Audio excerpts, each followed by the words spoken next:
ஆக்சுவலா ஒரு சந்தேகம். இப்போ ஆடி மாசம் பார்த்தீங்கன்னா, இப்ப எங்க ஏரியாலயே வந்து அந்த தீமிதி திருவிழாக்காக பயங்கர கிராண்டா எல்லா ப்ரிப்பரேஷன்ஸும் பண்ணாங்க. இது அபசகனமா இருக்கு. என்னடா இது தீ மிதிக்கிறதுக்குள்ளயே வந்து மழை வருதே! எப்படிடா தீ மிதிக்க போறோம்ன்னு சொல்லிட்டு அங்க இருக்க பெண்மணிகள், வயதானவர்கள்லாம் ரொம்பவும் மன உளைச்சலுக்கு ஆளாயிட்டாங்க. ஆக்சுவலா அந்த மாரி மழை வந்து தீ மிதிக்காம போயிட்டா அபசகனமா? அப்படிலாம் கிடையாது. அதாவது பார்த்தீங்கன்னா, கடவுளை அணுகுறவங்க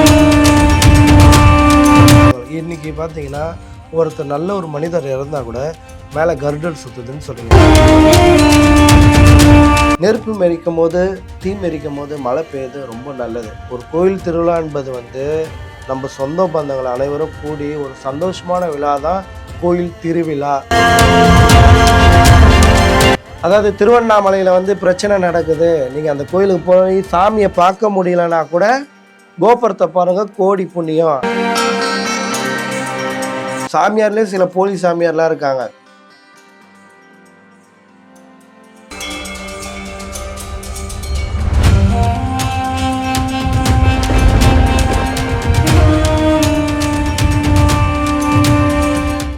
தமிழ் நேயர்களுக்கு வணக்கம். நம்ம கூட நம்மளோட ஆல் டைம் ஃபேவரட் கெஸ்ட் இருக்காங்க. ஸோ இந்த மந்த் வந்து அவருக்கான ஒரு ஸ்பெஷல் வீடியோ என்ன பண்ணலாம் அப்படின்ட்டு யோசிக்கிறப்போ ஒரு சில முக்கியமான விஷயங்கள் பற்றி நம்ம முனீஸ்வரன்கிட்ட கேட்கலாம் அப்படின்னு சொல்லிட்டு நம்ம கூப்பிட்டுருக்கோம். So let's welcome Palmuni. வணக்கம். வணக்கம். எப்படி இருக்கீங்க? நல்லா இருக்கேன். ஸோ ஆடி மாதம் நேற்று வந்து அந்த கடைசி ஃபினிஷிங் எல்லாம் 5வது வாரம் கோலாகலமாக நடந்திருக்கும்னு நினைக்கிறேன். உங்களை கையிலே பிடிக்க முடியல.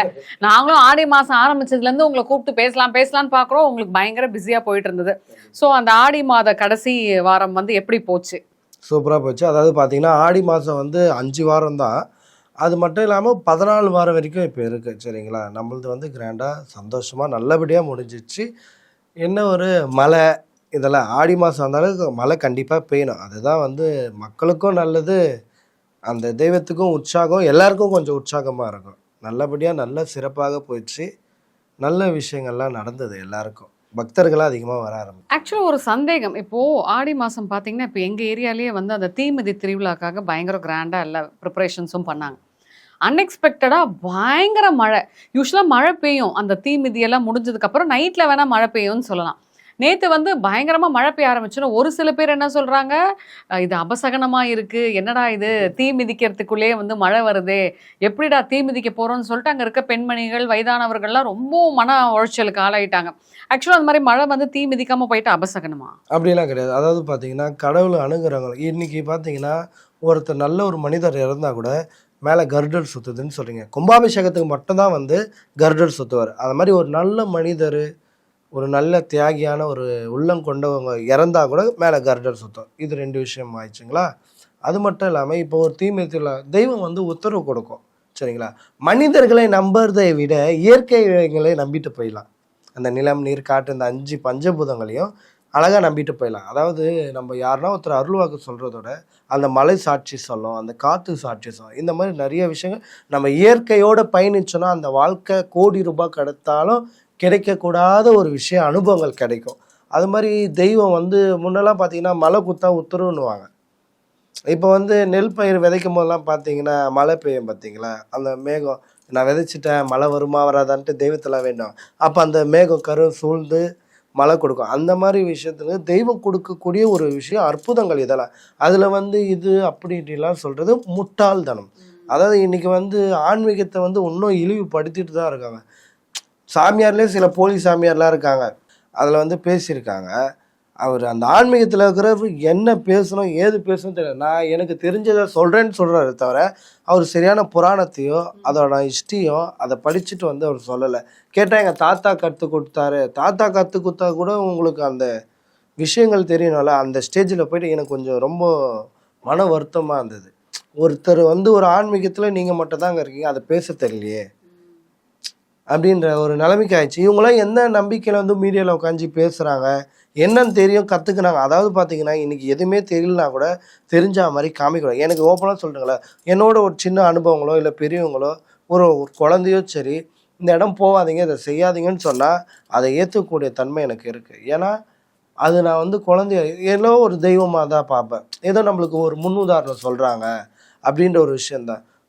நெருப்பு மெரிக்கும் போது, தீ மெரிக்கும் போது மழை பெய்யுது ரொம்ப நல்லது. பெஞ்சதுக்கப்புறமும் மெரிக்கலாம், நீங்கள் சொல்கிற மாதிரி முடிஞ்சக்கப்புறமும் மழை பெய்யலாம். ஏன்னா தெய்வ அனுகிரகங்கள் இருந்தால் மட்டும்தான். அதுவும் இத்தனை நாள் நடந்துன்னு இருக்க திருவிழா ஏதோ நடந்திருக்கும், அப்போல்லாம் மழை பெய்யாது. கரெக்டாக உங்களது 5வது வருமா அப்போ மழை பெய்யும், 4வது வருமா அப்போ உங்களுடைய தெய்வ சக்தி பவர் அதிகமாக இருக்கும். இப்போ நீங்க ஒரு வார்த்தை சொன்னீங்க இல்லையா, இந்த மாதிரி இதெல்லாம் வந்து முட்டாள்தனம் அப்படின்னு சொல்லிட்டு.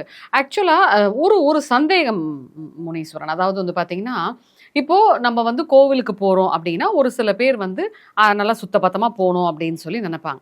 இப்போ நான் நேத்து பார்த்த விஷயத்தை தான் நான் உங்ககிட்ட கேட்கிறேன். அதாவது இது வந்து யதார்த்தமா எடுத்துக்கிறதா இல்ல மனிதர்கள் வந்து 2 வேடம் போடுறாங்க அப்படின்னு தெரியல. அந்த தீமிதி திருவிழாலாம் முடிஞ்சு அந்த அம்மனுக்கு எல்லாம் செய்ய வேண்டிய மரியாதையெல்லாம் செஞ்சு முடிச்சிட்டு இப்படி வரத்துக்குள்ளேயே எல்லாம் குடிச்சிட்டு சண்டை போட்டுக்கிறாங்க. இதுல பாதி பேர் தீமிதி திருவிழால இறங்குறப்போ பாத்தீங்கன்னா குடிச்சிருக்காங்க. அப்ப அது வந்து தப்பு இல்லையா? நீங்கள் சொல்லும்போது எனக்கு ரொம்ப கஷ்டமாக இருக்குது. குடிச்சிட்டு யாரும் தீயில இறக்க விட மாட்டாங்க. நீங்கள் நல்லா பார்த்தீங்களா? இல்ல, குடிச்சிட்டு இறங்குனவங்க நான் குடிச்சிட்டு இறங்குனாங்கன்னு சொல்ல வரல. அந்த இடத்துல கலந்துக்கிறவங்களே ஃபுல்லா குடிச்சிருக்காங்கன்னு சொல்ல வரேன். அதாவது பார்த்தீங்கன்னா இன்னைக்கு ஒரு கோயில் திருவிழா வந்து எதுக்குன்னு பார்த்தீங்கன்னா ஊரில் இருக்கிறவங்களாம் நினைப்பாங்க, இந்த கோயிலில் இருக்கிறவங்க சம்பாதிப்பான், இந்த கோயிலில் நல்லா வருமானம் வருது அப்படின்லாம் கோயில் திருவிழா யாரும் பண்ண மாட்டாங்க. எனக்கு தெரிஞ்சு நான் சொல்கிறேன், இது உண்மையாக போயன்ட்டு உங்கள் எல்லாருக்குமே தெரியும். ஒரு கோயில் திருவிழா என்பது வந்து நம்ம சொந்த பந்தங்கள் அனைவரும் கூடி ஒரு சந்தோஷமான விழா தான் கோயில் திருவிழா. சரிங்களா? ஏன் அந்த கோயிலில் இருக்கிற பிராமணிங்களே பண்ணி முடிச்சுக்கலாம்ல அந்த திருவிழாவை. ஏன் திருவிழான்னு போகிறாங்க? திருவிழானா ஊர் மக்கள்லேருந்து அனைவரும் கலந்து கொள்ளும். நீங்கள் இந்த ஊர்லேருந்து வெளியூருக்கு போயிட்டுருப்பீங்க, புரியுதுங்களா? இல்லை வெளிநாட்டுக்கு போயிருப்பீங்க, ஒரு நாள் சேர்ந்து கூடுறது தான் இந்த திருவிழா. தேர் எவ்வளோ சிறப்பாக அழகாக சிங்காரமாக வருதோ அந்த மாதிரி நம்ம சொந்தம் பந்தம் எல்லாம் அன்றைக்கி உங்களுக்கு பகையாக இருக்கலாம், பிரச்சனையாக இருக்கலாம், அந்த ஒரு நாளில் வந்து நம்ம அங்கம் பங்காளிங்க சொந்தக்காரங்க எல்லாம் ஒன்று சேருவோம். அந்த லைஃப் வந்து கோடி ரூபாய் கொடுத்தாலும் கிடைக்காது, அந்த நாள் திரும்பி கேட்டாலும் வராது. வருஷத்துக்கு ஒரு முறை மட்டும்தான் வரும். அதை நம்ம தான் பயன்படுத்திக்கணும். இன்றைக்கி உங்களுக்கு எனக்கு சண்டைனா பஞ்சாயத்து பண்ணத்துக்கு நீங்கள் வரணும், அவங்க வரணும், எல்லோரும் வரணும் எதிர்பார்ப்போம். ஆனால் அந்த கோயில் திருவிழான்னு வந்துச்சுன்னு பார்த்தீங்களா, ஒரு மன நிம்மதியோ ஒரு மன அமைதியோ அப்படி தான் நடக்கும். ஆனால் இப்போ இருக்கிற காலகட்டத்தில் யாரை சாவடிக்கலாம், யாரை என்ன பண்ணலான்ற அளவுக்கு காலகட்டங்கள் மாறிடுச்சு.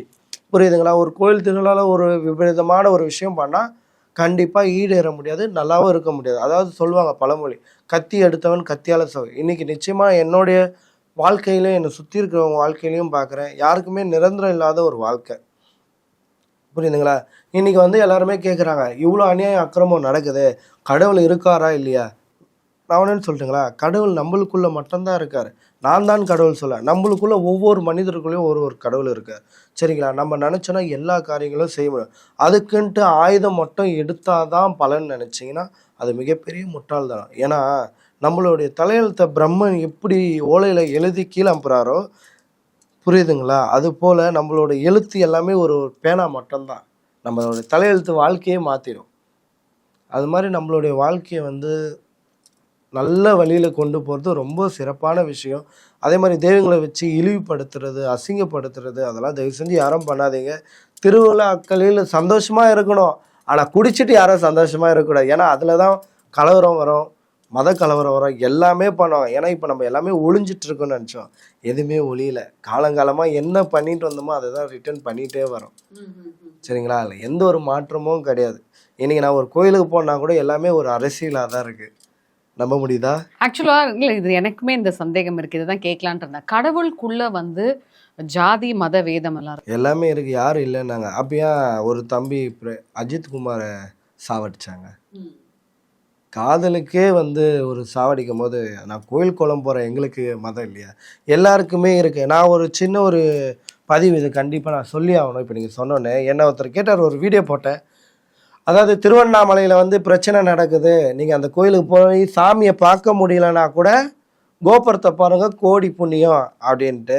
அதுக்கு ஒருத்தர் கமெண்ட் போட்டிருக்காரு, சமையரே இன்னும் காலங்காலமாக நீங்கள் இப்படியே தான் சொல்லுவீங்களா? நாங்கள்லாம் இன்னும் கீழ் ஜாதி கோயிலுக்குள்ளே போகக்கூடாதா?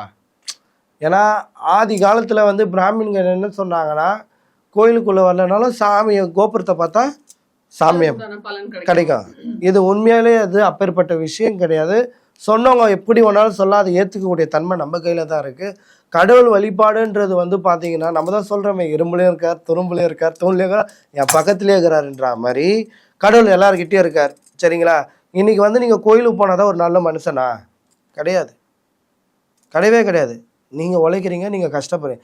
இன்னைக்கு அதாவது பார்த்தீங்கன்னா இன்னைக்கு டெக்னாலஜி நிறைய வளர்ந்துருக்கு.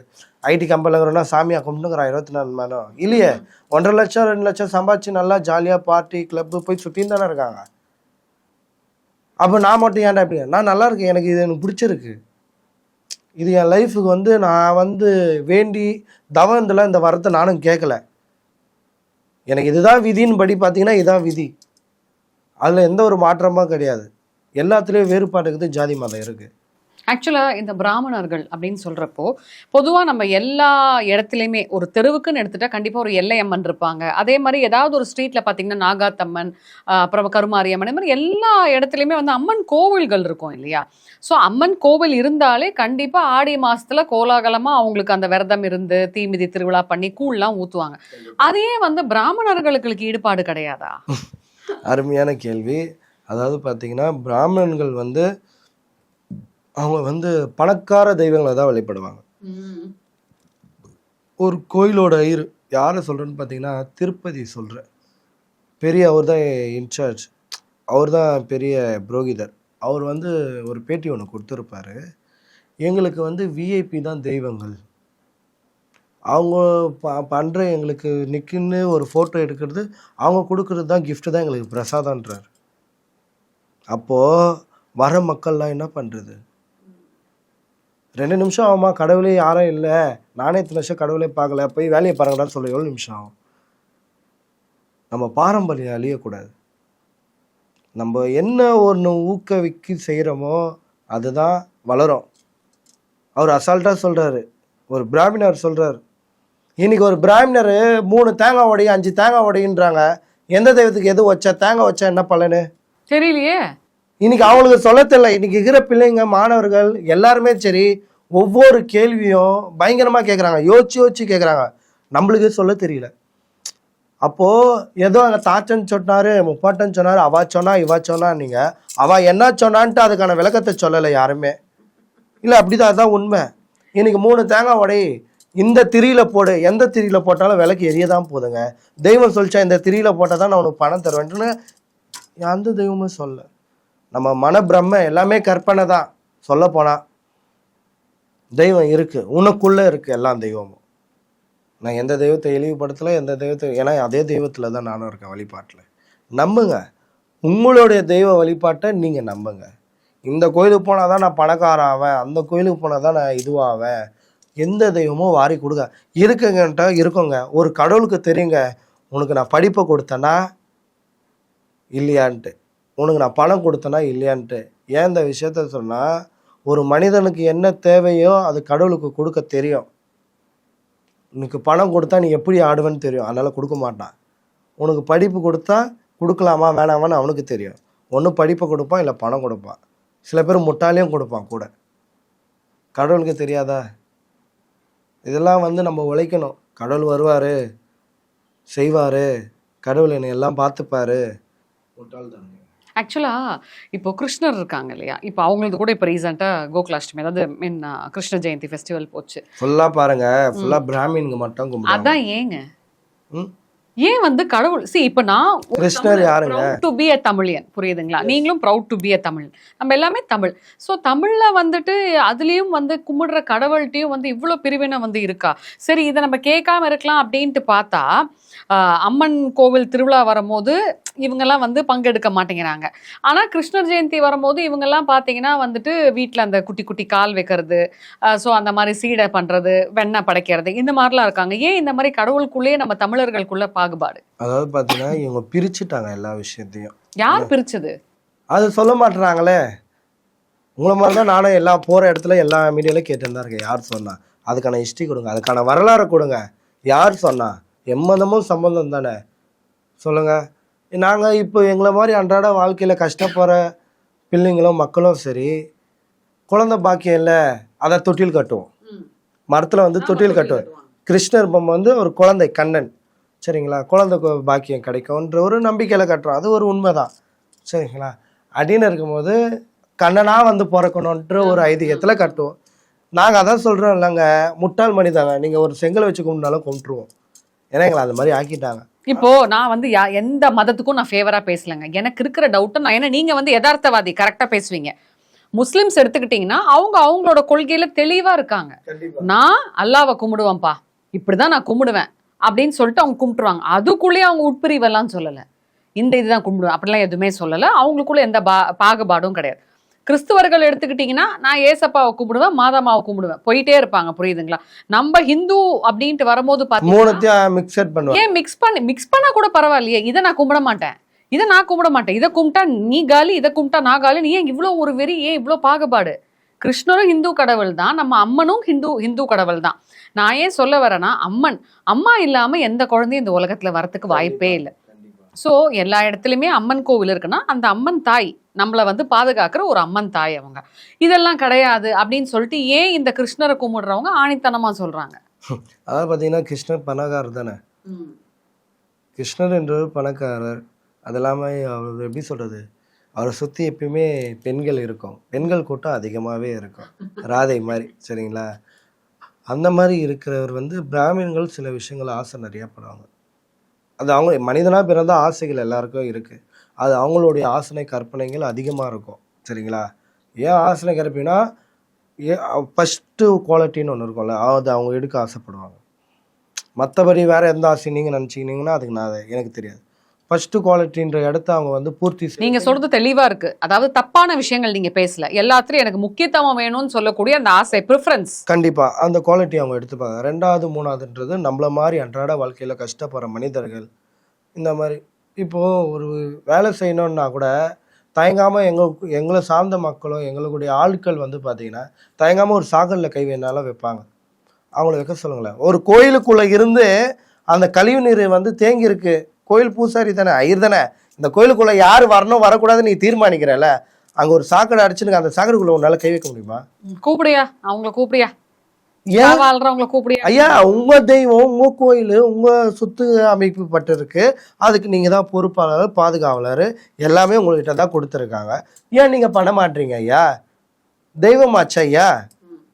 நான் ரொம்ப பெருசாலாம் போல, சின்ன உங்க கோயிலுக்குள்ள ஒரு பிரச்சனை சாக்கடை அடிச்சிட்டு இருக்கு, ஏன் நீங்க அது ஏன் அவா வேலை கிடையாதா? அதுக்கு இவள்கள் தான் வேணுமா, நாங்க தான் வேணுமா? ஏன் நீங்க செஞ்ச அந்த தெய்வம் ஏத்துக்காதா? அதுதான் நாங்கள், ஏன்னா நாங்கள் பாவப்பட்ட மனிதர்கள், யார் எது சொன்னாலும் நம்பிடுவோம். எல்லாம் தெய்வம் தானே, இந்த தெய்வத்தை போய் எத்தா என்ன, அந்த தெய்வத்தை போய் எத்தா என்ன, எல்லாம் ஒரே தெய்வம் தான்யா. ஆனால் மனுஷனை ஏன்டா பிரிச்சு பேசுறீங்க? அந்த வாழ்க்கை தான் ஓடுது. இன்னைக்கு கூட பார்த்தீங்கன்னா ரொம்ப பெரிய போராட்டம்லாம் பண்ணிட்டு இருந்தாங்க. எல்லாருக்கும் ஒரு கஷ்டம் இருக்குங்க, நிறைய கஷ்டம் அனுபவங்கள் இருக்குது. இன்றைக்கி நம்ம மீடியா முன்னாடி உட்காந்து எவ்வளோ நாளும் பேசலாம், எவ்வளோ நாளும் இது பண்ணலாம், எதுவுமே தீராத ஒரு விஷயங்க. எல்லாருமே மூட நம்பிக்கைன்றதோட முட்டாள் மனிதர்கள். நன்றி, நன்றி, வணக்கம்.